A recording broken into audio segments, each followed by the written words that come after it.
If you've already seen this because you were watching it live, you're good.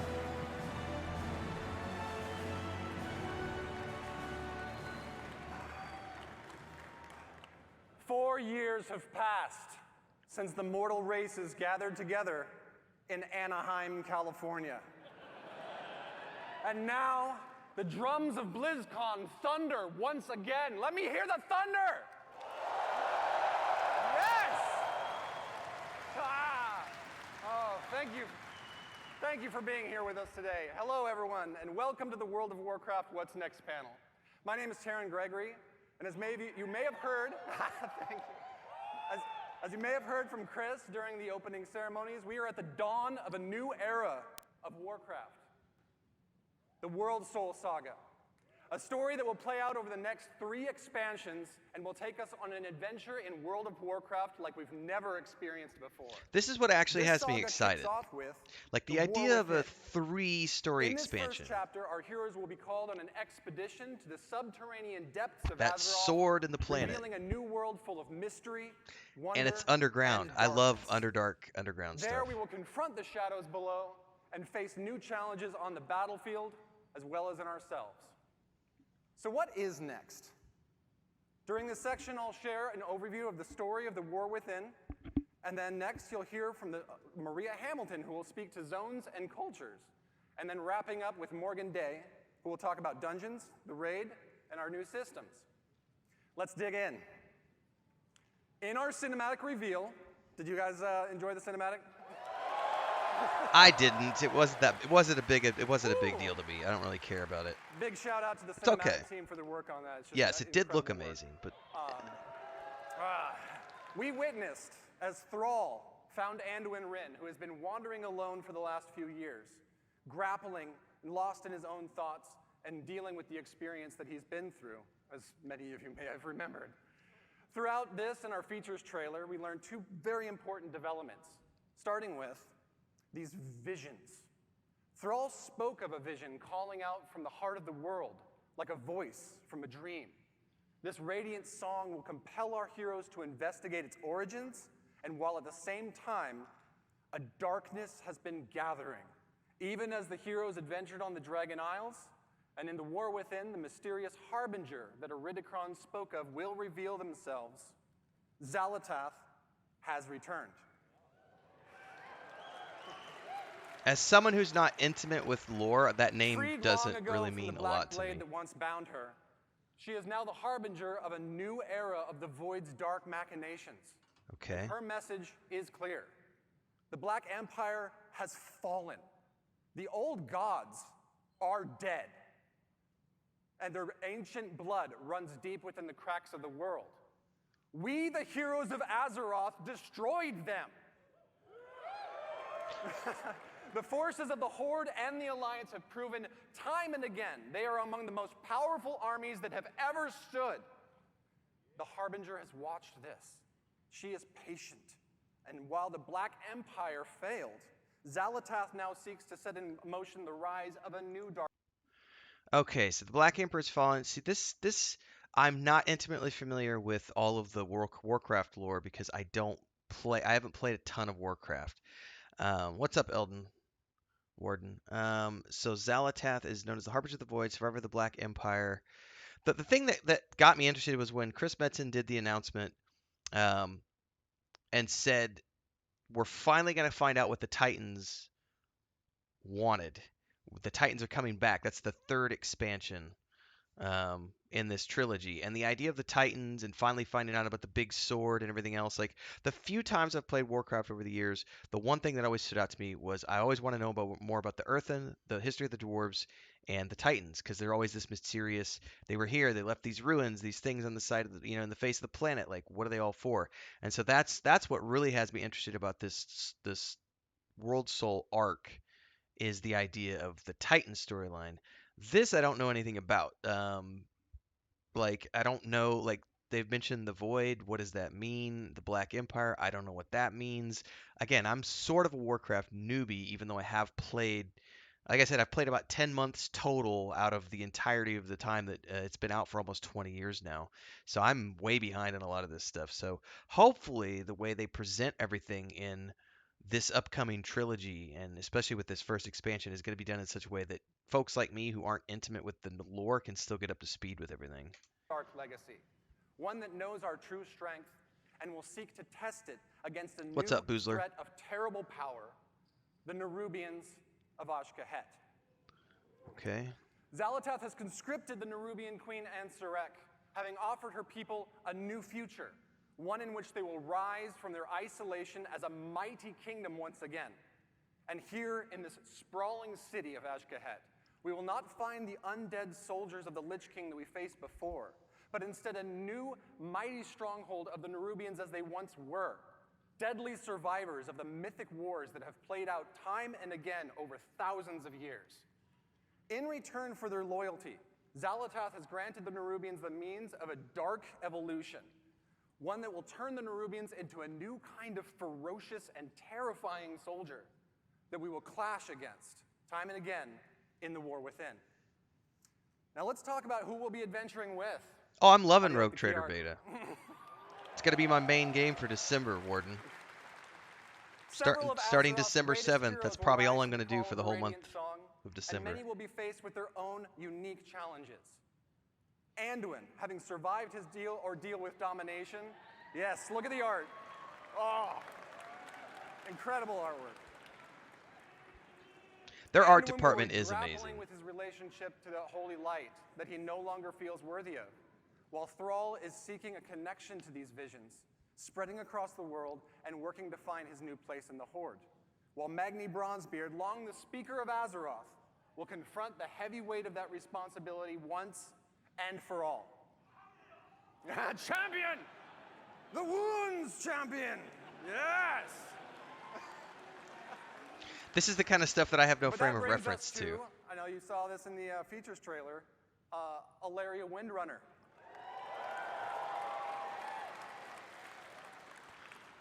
Alaria's journey will be central to the events of the themes of the War Within, as she, a Void Hunter, will use all of her prowess to hunt down the Harbinger while being torn between her own nature and the maddening call of the Void to which she is attuned. Along the adventure, she will have a unique rivalry with Xal'atath, whose twists and turns will come to define the nature of this new conflict. Of course, we'll see many more familiar faces on our journey and meet a host of new and interesting characters along the way that Maria is going to tell you more about in just a moment. But finally, this saga is only just beginning. Conceived to be... The sword, I do. Yes. This is always something that, you know, everybody wants to know more about, so we're Conceived finally going to to hear be more an about the epic sword. worthy of the first 20 years of World of Warcraft, the World Soul Saga aims to redefine the storytelling in our expansion set and strike boldly at the core themes that define Warcraft. The might of heroes, the responsibility of that power, the pursuit of justice. Gotta do my best Mets. Dark Elder are your favorite, says Warden. Can't wait to see what choice you make in their home city. Well, I'm doing one Let's Play episode per week right now, and then a bunch of guides. Up next, may I introduce Maria Hamilton, So I'm not going who will whole be hog sharing more about our on zones and Rogue cultures Trader in the just War yet. Within. Thank you so much. But as soon as it drops on December 7th, that's the main game for me for the month of December. I'll be doing it just like I did Baldur's Gate 3. Lots of guides and lots of streams and... Hello, BlizzCon. Wow, I am so excited to be here and delighted to represent our team and tell you about the places that we will explore and the cultures we will encounter in the War Within. I can't really see all of you out there. I know there's a lot of you, though, because I can hear you. And I hope to hear lots of oohs and ahs when you see some of this cool art I've got to show you. So let's get started. Thank you, thank you, thank you. Yep, thank you. Okay, as Taryn mentioned earlier, we'll be called by the Radiant Song, dreamlike visions that come from the heart of the Azeroth. This summons is going to lead us to the subcontinent of Khaz-Algar. Awesome. I love underground stuff in any game I play. It's only through recent explorations in Uldaman that we've discovered a Watcher report concerning a contingent of Earthen that was sent to this place long, long ago. The idea of playing an Earthen is one of the reasons I'm really interested in this. We don't really know, but we can probably speculate. So first, let's talk about the Earthen. No, I won't ever play any Elder Ah, Scrolls. there you go. There you go. Not on stream anyway. I've done it a All few right, times, we but have it's not. met Titan Forged Earthen before, of course, I at love the Elder Oduar Scrolls and other games, but not. I places. don't like ESO But enough this to stream society it. of Earthen has been isolated So within the Earthen, Jazal this is Dar what I'm for really interested in a here. So hang really on, let me long. pause this video. We've got the Unbound, the Oathsworn, and the Machine Speakers. Okay. Time and have developed their own manners and customs. Now, visually, these Earthen are a bit larger in stature, and they're noticeably blinged out. They've got gems all over them, bedazzled, blinged out, you know, that kind of thing, right? But philosophically, they are guided by the Edicts of the Titans, a set of codified orders, duties, and expectations that provide instructions for the core functions of their society. You know, Titans, order, all that, right? But the Titans have been absent for eons, and the Earthen are no longer united in their adherence to these edicts. They now exist as three groups that are estranged from each other. The Oathsworn, as their name suggests, still uphold the edicts faithfully and believe everyone else is doing it wrong. Their charge is guarding the Core Way, a Titan passageway that leads right to the core of Azeroth. They're primarily the city dwellers. They live conveniently near the object of their responsibility, that Core Way. Now, the Unbound, in contrast, have abandoned the edicts, and they are considered scandalously rebellious by the Oathsworn. Their original responsibility was providing the materials to keep the Titan installations supplied, and they're primarily rural. They're living in and around the quarries and the mines where natural resources can be acquired. They rarely interact with the city dwellers. They feel neglected and ignored because they have a different opinion on how they should live. Now, the Machine Speakers have strayed from the edicts in practice, but not with respect to their overall obligation to keep the Titan works functioning. They've had extremely limited contact with the surface dwellers, and they express no little disdain for those who just don't understand the great machines. I think out of all three of these, I would go with the Unbound. If we're going to be given a choice of which faction we'd to align with, I'd go with the Unbound. That sounds the most fun. Eldon says, "I'd love to see you jump in Skyrim more." I doubt it. I'll probably the next Bethesda game I play now that I'm done with Starfield will probably be Elder Scrolls 6 whenever that happens. I've played Skyrim a bunch. I've played Oblivion a bunch, all in the days before I started doing content creation and streaming. I have no desire to go back to those. They're good games, but there's a reason I'm not playing EverQuest anymore or any of the P99 or whatever that new progression server is that everyone's on about, or any more of the EQ2 stuff. Like I'm done. I'm moving on. I'm only into there's so many new games coming out that are just amazing games. All I really care about now is what's next. Like what are the next things I can play? The evolution of gaming. Avalon says I'm just watching this to spoil the wife on content so she won't want to return again. Their Good homes luck. are built around vast industrial projects under the surface that allow them to perform their functions in accordance with edicts, more or less. These different perspectives among the Earthen and their variable adherence to the Titan's edicts has weakened the society as originally structured. And that's not good, of course, but a much more serious problem is their steadily dwindling numbers. For reasons that I'm not going to get into here and now, New Earthen can't exist until we help them out by doing some things and unite the Earthen society once more.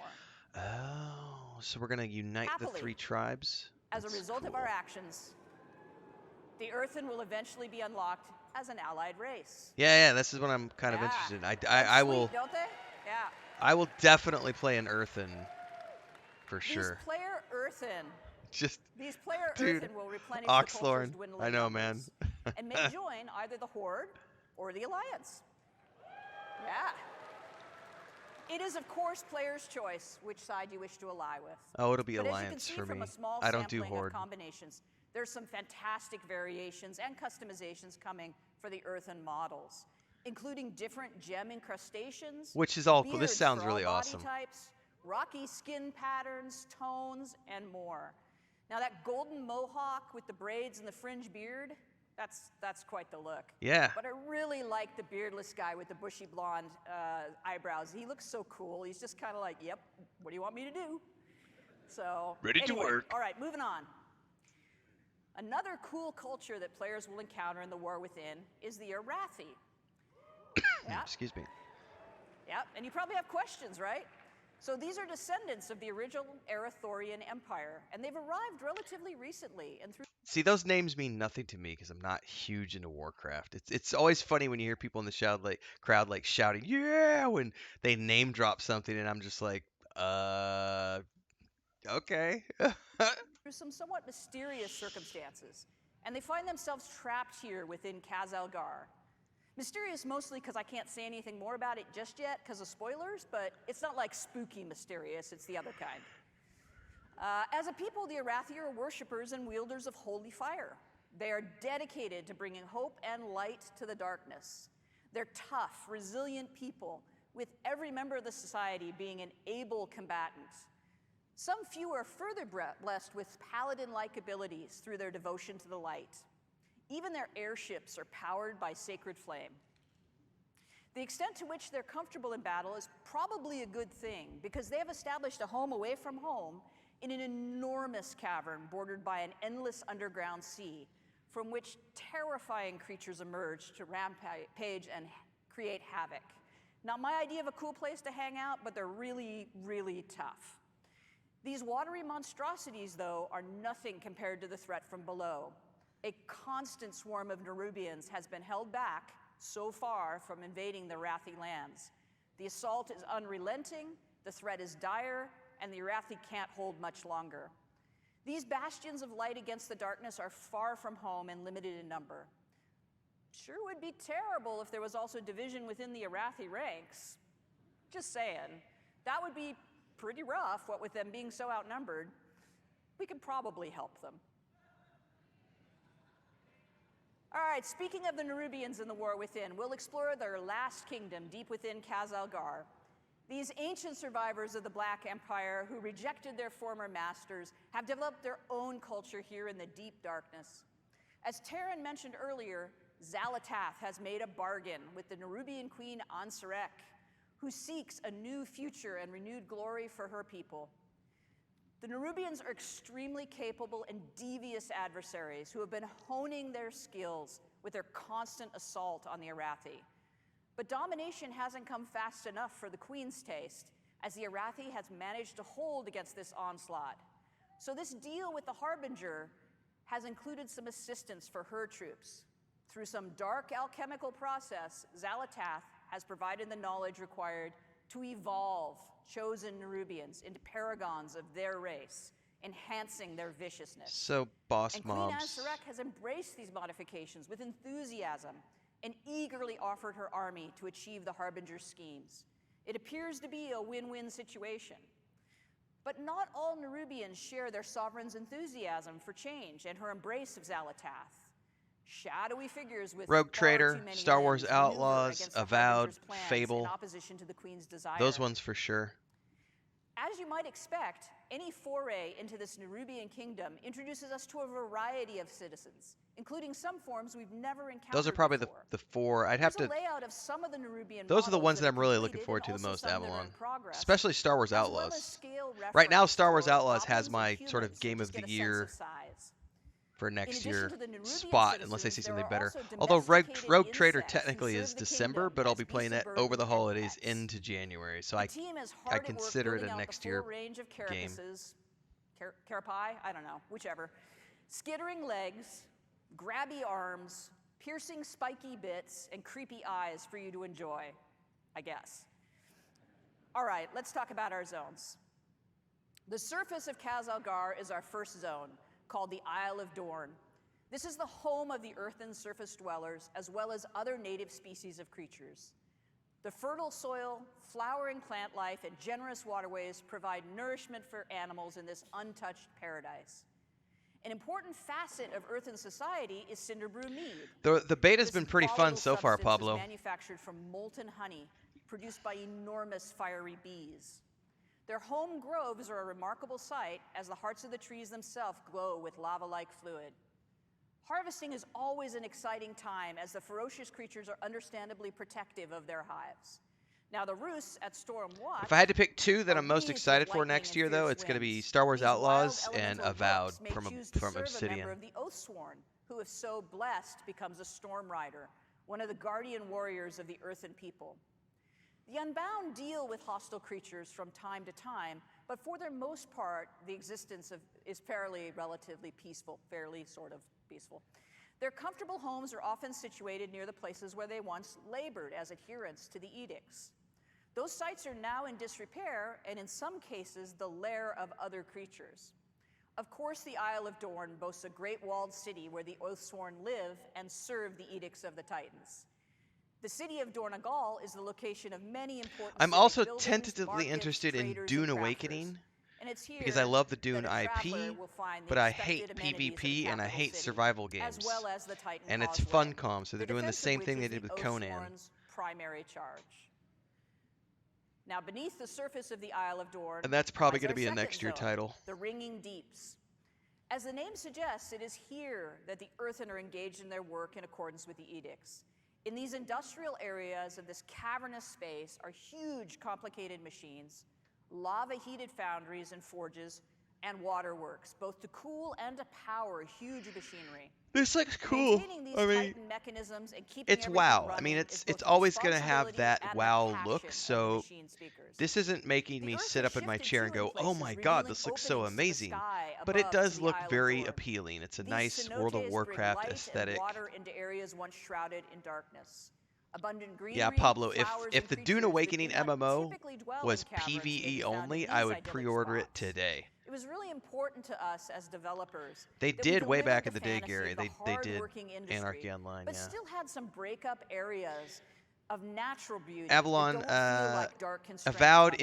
is Obsidian Now, Entertainment. as the It's machine Pillars of speaker Eternity. population has If you've dropped, played Pillars of Eternity they've had 1 and 2, increasing it's difficulties the same with world, but they're kobold doing a incursions. first-person And indeed, the kobolds have taken Skyrim over the mines, experience. the work areas. But it's They've the even built a world of city their Aora own. from the Pillars of Eternity game. Unexpectedly, the kobolds are actually becoming a force to be reckoned with under the aggressive actions of their leader, the Candle King. Candle I King. knew it had to be a candle. You not take candle! No take candle. At No least take that reference candle. I get. With the passage of time, the Earthen have diminished both in number and in the knowledge required to perform the various What's up, Gary? routines to tune and repair the processes. The old ways have been forgotten, and new creative methods must be employed if the edicts are to be obeyed. So they're kind of making it up as they go along. From the Ringing Deeps, we descend further into Khazalgar to reach Hollowfall, a vast hollow area in the Earth, bordered by an endless underground Aren't we all looking sea. forward to Pantheon Rise This of the Fallen in tenuous foothold under the 2024? bright light of an enormous crystal Oh, sorry guys, I got has something in my allowed eye. the Arathi to survive, using their airships to travel to high plateaus and establish docks, light towers, villages, and even a priory. From their capital of Merildar, these trapped people strive to keep hope alive and spread the light, while engaged in a near constant battle with the Nerubians at their borders. The open spaces, the bright light, and the greenery are intended to feel as though we're on the surface, somehow, rather than in this sort of strange hollow within Azeroth. The crystal provides brilliant light, warmth, and growth for vegetation. You may notice that all the blooming That looks plants pretty have cool opened right their there. blossoms This- toward the light and seem to be reaching in that direction. That whenever looks they're in cool, Hollowfall. alright. That looks cool as fuck. Unfortunately, the crystal sun has been changing in recent years. Where once the light was steady and reliable, it now fades without warning, plunging the Arathi into darkness, save where they have built light towers and maintain their holy flame beacons. In the absence I of wouldn't this hold my light, breath, the Gary. dangerous Kobits I'm also not other fierce interested. I'm not creatures interested in emerge from the Ashes sea of to Creation rampage. at all. As the I Arathi hate are PvP, clearly so holding back the Nerubians, these unpredictable episodes are incredibly demoralizing and deadly. Happily, oh, it'll the light definitely has be up always to their returned to the previous crystal. quality standards, Avalon. far. Obsidian makes good games, period. So And at the deepest descent in the War Within, we reach the zone of Aj-Kahet. the city itself. Anyway, the Nerubian city of Threads has been built on the ruins of itself, over and over and over again. As areas decay and crumble, a new district is built upon its ruins, and as a result, the city climbs ever higher. Those Nerubians favored by the queen, or possessing enormous wealth, or both, Command the greatest views and live in the highest places over these swarming Pablo masses says of the many Pantheon is made districts. just for you. The Yeah. Burrows is the home of the scavengers, the forgotten, deep in the decay and the filth. The Umbral Bazaar is a trading hub of fine silks, fascinating alchemical discoveries, and other exotic and hard-to-find goods. The Skeins are the home of the lore keepers and scholars who toil to maintain the history of their people and research myths and legends of Azeroth. There are many other districts and less than savory neighborhoods, both well-known and secret, that the careful adventurer could discover should they risk life and limb to do so. But the key to such exploration is fitting in among the Nerubians and being accepted, an enterprise best accomplished through skill in the use of pheromones and considerable bravery.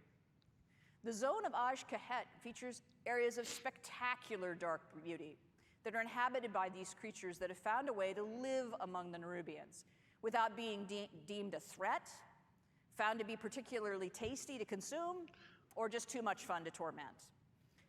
The mobilization of forces to assault the Arathi while also providing military might to achieve Xal'atath's schemes has stirred up all sorts of inhabitants of the darkness. And deep within the city itself, the Nerubians are gathering an odd substance, the black blood of the old gods, for some unknown purpose. But I'm sure that's fine. And now I'd like to talk a little bit about our zone flow. As I mentioned, awesome, huh?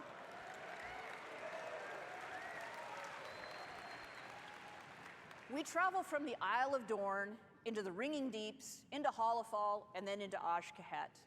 In the War Within, all of our zones are connected all together using the airlock technology that we developed for Zaralek Cavern, allowing for this seamless descent from the Isle of Dorn all the way to Aj-Kahet. That's That was pretty video cool. I just captured last week of the transition between the Ringing Deeps and Hollowfall. As you can see, we built for dynamic flight, and we were able to flow directly. Not every, yeah, Panda. Sorry, Pablo. Not everyone is. Obviously, you know, they're just reading from a script. They've got teleprompters. But not everyone is as comfortable on stage as Chris Metzen. So it's all good. I never make fun of people because, as someone who made a career as a public speaker for 7 years, I never. I mean, you get better at it, but you never, the butterflies never go away. You know, it's hard being up on stage in front of 50 people, let alone 10,000 people. We ended up with something but yeah, slightly different than this, but this is pretty representative to explain. I'm sure she's very good at what she does, but she is not the best presenter for sure.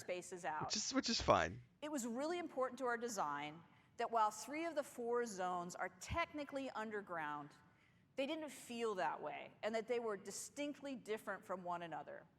We pursued that goal by introducing the natural cenotes in the Ringing Deeps and leaning into the fantasy of the classic underground foundry and industrial workspaces. So even in the zone that felt the tightest, there's places that look as though they're actually on the surface. And within Hollowfall, yeah, she's not the worst I've seen for sure, but also not the best. A cavern so vast, it feels like an exterior, with a huge artificial sun in the form of a gigantic crystal. And in Aj-Kahet, we leaned hard into traditional Nerubian architecture with hanging nests and huge palaces built all over a decaying city that just falls away into the depths. And that is the last bit of eye candy I have for you today. I hope you enjoyed this peek at what we've got in development.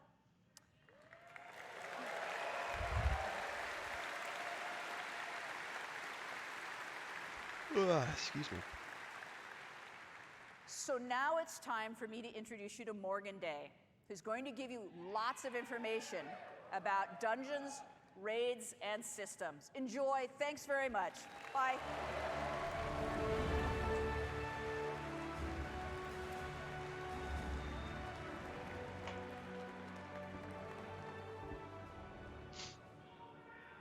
Hello, BlizzCon. My name is Morgan Day, and I'm here to talk to you about some of the upcoming content, features, and systems in The War Within. I'm sure I'll also make some funny faces that I'll regret later in thumbnails, but whatever. First up, let's talk about dungeons. There will be 8, There will be 8 new dungeons coming in the War Within, 4 during level up, 1 in each of the 4 zones that Maria just walked us through, as well as 4 at max level.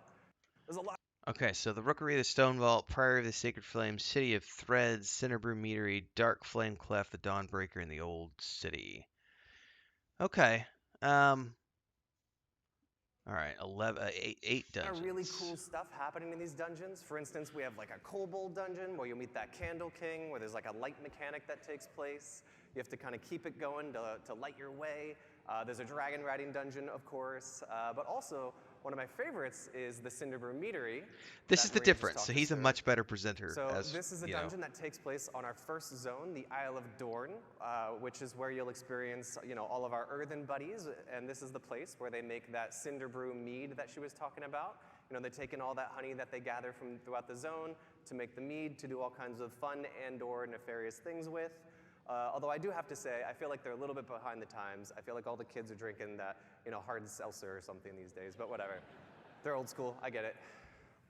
Next up, our raid, the Nerubar Palace. So this is an 8-boss raid that will take place in the zone of Aj-Kahet. What's up? And this is really the culmination of all of those machinations I gave it to you earlier, I thought. that we see play out between the Nerubian Empire, their queen, and her collaboration with Xal'atath. So for this next one, we don't normally show things this early, but I thought it'd be cool to share. On the left there, you can kind of see the top-down view of the raid, and on the right, it's more of like a side cutout. Okay, let me pause this for 1 second because I'm getting sidetracked here. I gotta call Chris's phone that she can find her phone, and I want to look at this screenshot. So they're showing off the verticality of the zone here, and also the horizontal. This is really cool. So they're doing way more verticality in their zones than before. Probably next year, maybe, Boba. Maybe. It'd be great if it's next year for the 20th anniversary. I have a running Game Pass subscription, and I would be happy if that got. I can't wait for it to get folded in. That's going to be awesome. That's going to actually. We were just talking about this today. I hadn't even considered that when Bubbalonia and I were discussing. We were discussing subscriptions. So traditionally, when I play, like when I go back and play Lord of the Rings Online or Star Wars: Age of Republic, when I go back and play one of those games that I like, the ones that I've played since launch, I traditionally will pony up and pay for a three month, usually a 3-month block of subscription time. Occasionally, I will pay for a 6-month block if I'm, still having fun after 3 months and I'm still clearing content that I haven't seen before. But then I go away and I don't bother with it because if I'm not playing the game, then why am I paying a subscription for it? With Blizzard now being part of Microsoft, if they fold this into Game Pass, I keep a running Game Pass subscription because of all the games that I get every single month. Like I love Game Pass. I play, I think I said this in a recent video. I do about 90% of the games I play are on my Xbox Series X. I don't do a lot of PC gaming anymore. Mostly I play on the Xbox, and I do almost all of my first impression videos and my initial like let's play this game series here on my channel. 90% of those games are from Game Pass because it's a great value for my money. Some of them I'll do when they're the PC Game Pass games, but like 90% of the things I do these days are in the Xbox Series X. And looking at like, some of the upcoming games for next year, like Avowed, I'm gonna play it on my Xbox. Star Wars Outlaws, gonna play it on my Xbox. Rogue Trader, my plan is to go ahead, even though I own it on the PC for the beta, I plan on buying it and playing it on the Xbox. I did play Baldur's Gate 3 on my PC only because that was the only way to play it, but as soon as it comes out on the Xbox, I'm going to get a copy and I'm going to switch over and do my additional playthroughs for Baldur's Gate 3 on the Xbox. So if they fold World of Warcraft into Game Pass, that's going to be fucking epic. I support that move 100%. Like to work on all of our dungeons because then I don't need a separate subscription. Like this, as it's much easier to iterate while we're in 2D than it is to kind of change the zones around once we're in the game and it's all blocked out. So to step us through the raid really quickly, after barging through the front door, you'll very quickly fall and/or get knocked into one of those giant pits of that black blood of the old god that you'll hear much more about in Aj-Kahet. And then you'll battle your way through the harvest pits, and then finally traverse your way back up through the stalactite wing, which is not a final name, I promise, until you finally fight your way into the Queen's inner sanctum, where you'll come face to face with her as the end boss. So as you can see, this will kind of feel like a winged raid in terms of the vibes, but in terms of the player experience, it'll actually be quite a bit more linear than what you might be used to for a raid with some winged This looks like a vibes. cool zone. So something that I also think is fun to talk about really quick is with all of our dungeons and raids, we like to try to explore like what is the thing that's going to make this space feel really unique, that's going to make it stand out from all the other times that we've built these dungeons and raids. And with this space, we really thought that, given that we have the Nerubian to play with, they've got all these amazing like webs and silken threads that you can kind of traverse the zone through. We thought it'd be really fun to explore verticality. It'll as a definitely major bring in a element lot to more this raid. players if they add it to Game So Pass. I think that'll be really for fun to see what the sure. team comes up with for that. Next up, let's talk about systems.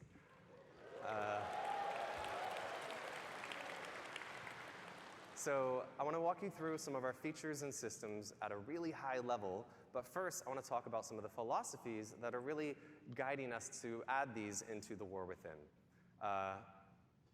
So first and foremost, we really want to continue to extend the philosophies of Dragonflight into the War Within. And really, when we talk about that, He's like, where are my fucking glasses? That I want to touch on. Can't see the screen. First, we really want to make sure that we're focusing on evergreen features. We want to make sure that we're making World of Warcraft better forever and not focusing on things that we know we're going to have to leave behind as we move into future. That is an impossibility to do, what he just said right there. You cannot make evergreen content in an MMORPG. You can't. Because the design philosophies of today, the monetization philosophies of today don't apply in 3 years, let alone 5 years.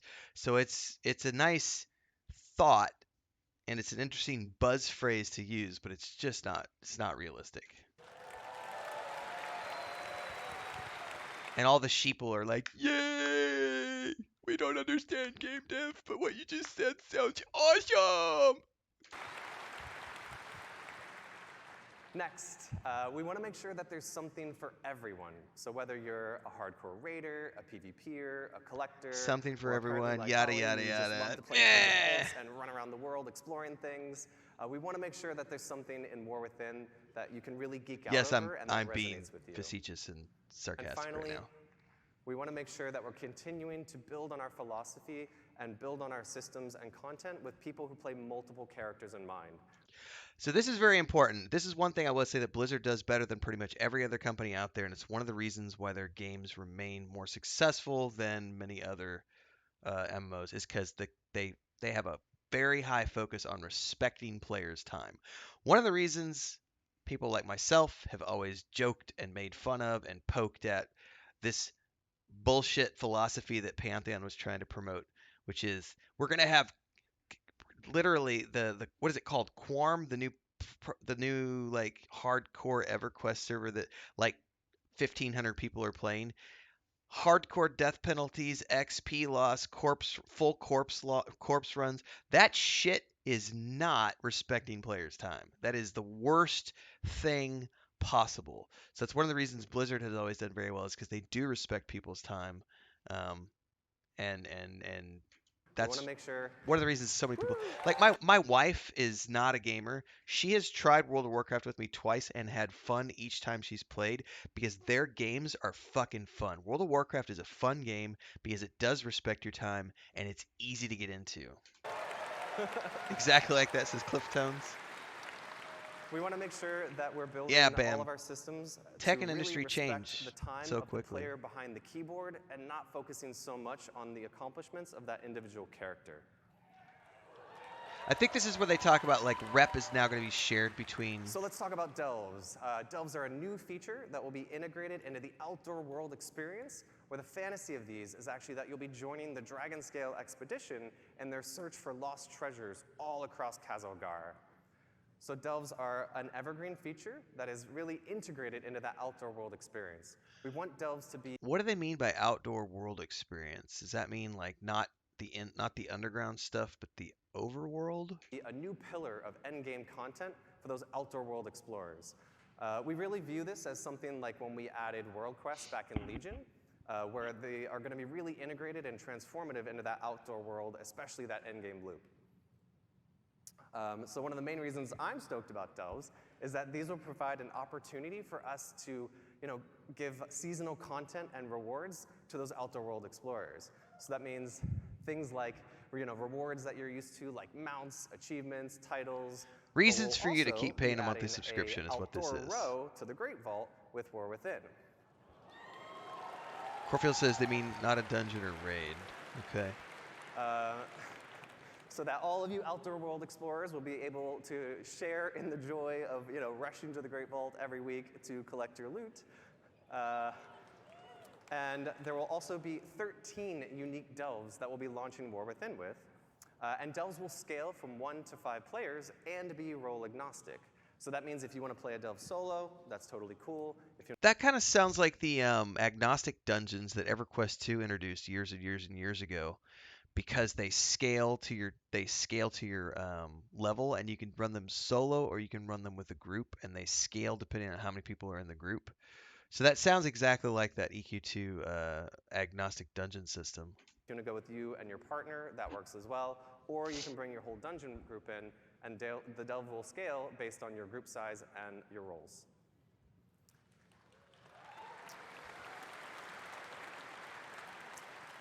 And I would be remiss if I didn't mention one of my favorite features of delves, which I think Maria alluded to earlier, which is that there will be an NPC companion joining you on all of your adventures. So for Season 1, that'll be Bran Bronzebeard, as you can see. He's a cool character, yeah.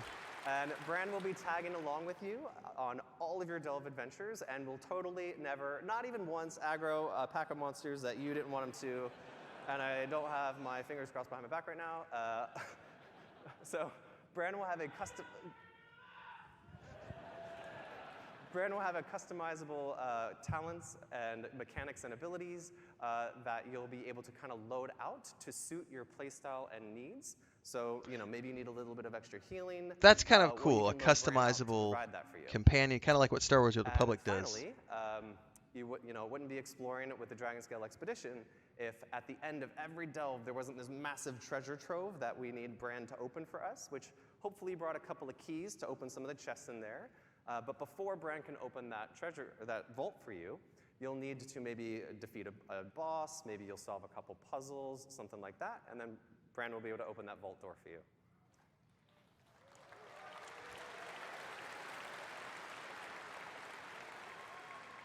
Next up, let's talk about warbands. It's happening!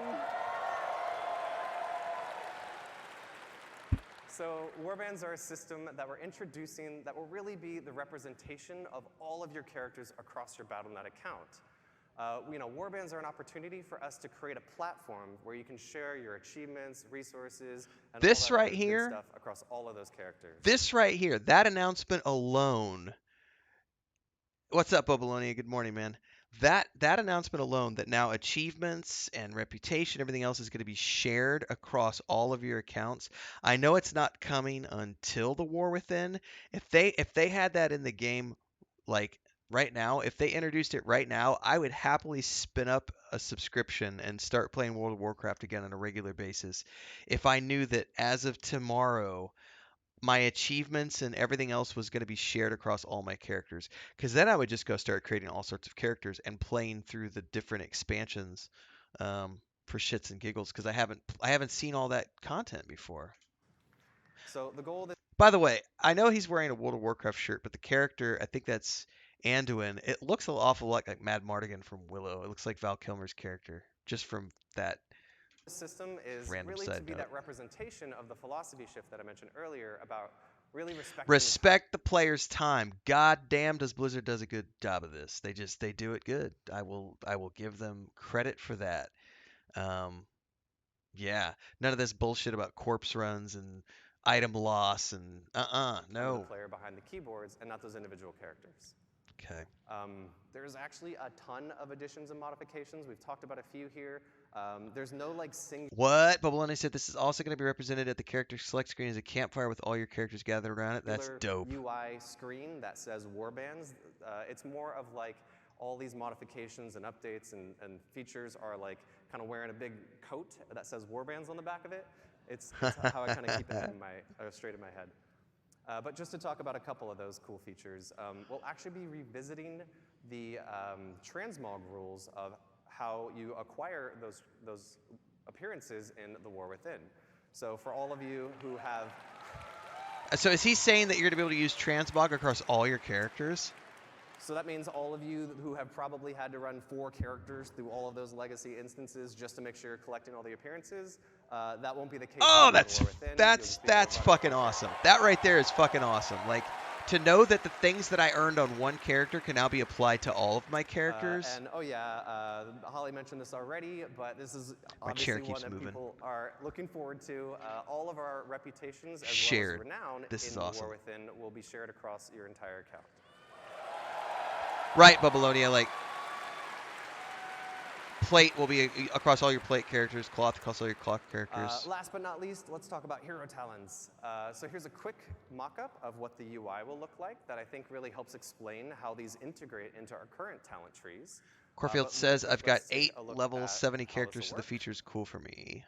So there will be Nice. 3 new hero talent trees. Yeah, that's what class, Babylonia was just saying, and 2 will Corfield. be available per specialization. that Cloth you for can cloth, freely plate for choose plate, and swap between. so on and so forth. And also, this is another evergreen feature. This is a system that we think is going to provide a new vector of choice and customization for you and all of your classes, as well as create opportunities for us to really dig into some of those core class fantasies that are, so amazing. So Hero Talents will introduce these new, small, self-contained talent trees like you just saw in the UI. And the way I like to think about it is like, This is more alternate advancement stuff, like what EQ1 and EQ2 did, which I'm happy for. I loved the respec that they did with Dragonflight, the redone talent tree. I was very happy with that. This is a warrior, as you can see. These are the 3 hero talent trees that they'll have available: Mountain Thane, Colossus, and Slayer. And as you can see in the top left, we have Protection, who will be able to choose between Mountain Thane and Colossus. Up on the right, you see Fury. Yep, that's right. Mountain Thane and Slayer are their options. And down at the bottom, Colossus and Slayer are their options. So this is how the majority of our classes are going to look in the War Within. The exception, of course, being Druids and Demon Hunters, who are a bit special, so theirs will look a little different. So let's take a look at how you'll unlock the system, as well as how it'll feel playing through as you're leveling through the War Within. So the system will automatically unlock at level 71, and it'll just kind of appear in your UI. You'll earn 1 talent point per level as you level from 71 to 80. And there are 10 talent points in total, with several choice nodes along the way. Well, that's because, So yeah, I we're like doing to think of this multi-streaming as now, being Corfield, similar so to, I'm like, the I'm Legion seeing artifact, chat from where as Twitch you're and leveling YouTube. progressing, So you're making some choices along my the way. bad. But ultimately, you're going to unlock the whole tree. And also, I want to be very clear here. These are extremely low friction to swap Pablo's between like Mountain those Thane, choice clearly the nodes, as well superior as to swap choice, between aka the dwarves different will hero rule the talent world. trees. I'm totally going for an Earthen, absolutely. So, this should be very analogous to your current talent trees and will follow all the same rules that you used to there. So, at the start of a raid boss, before Mythic Plus starts, before an arena match kicks off, and anywhere in between. And to wrap us up, I wanted to show off a really quick video of what hero talents look like in action. So this is a warrior, as you can see, pop an avatar, jumping in. And this next one is that same warrior with the Mountain Thane talent tree. As you can see, Stormbolt hits multiple targets. Oh, There's a wow, couple cool that's new nice. effects, and a lot of other cool stuff going on there as well. I heard some oohs. I also saw some frame drops, Effects bro. artists will be happy. So that about wraps us up for our What's Next panel.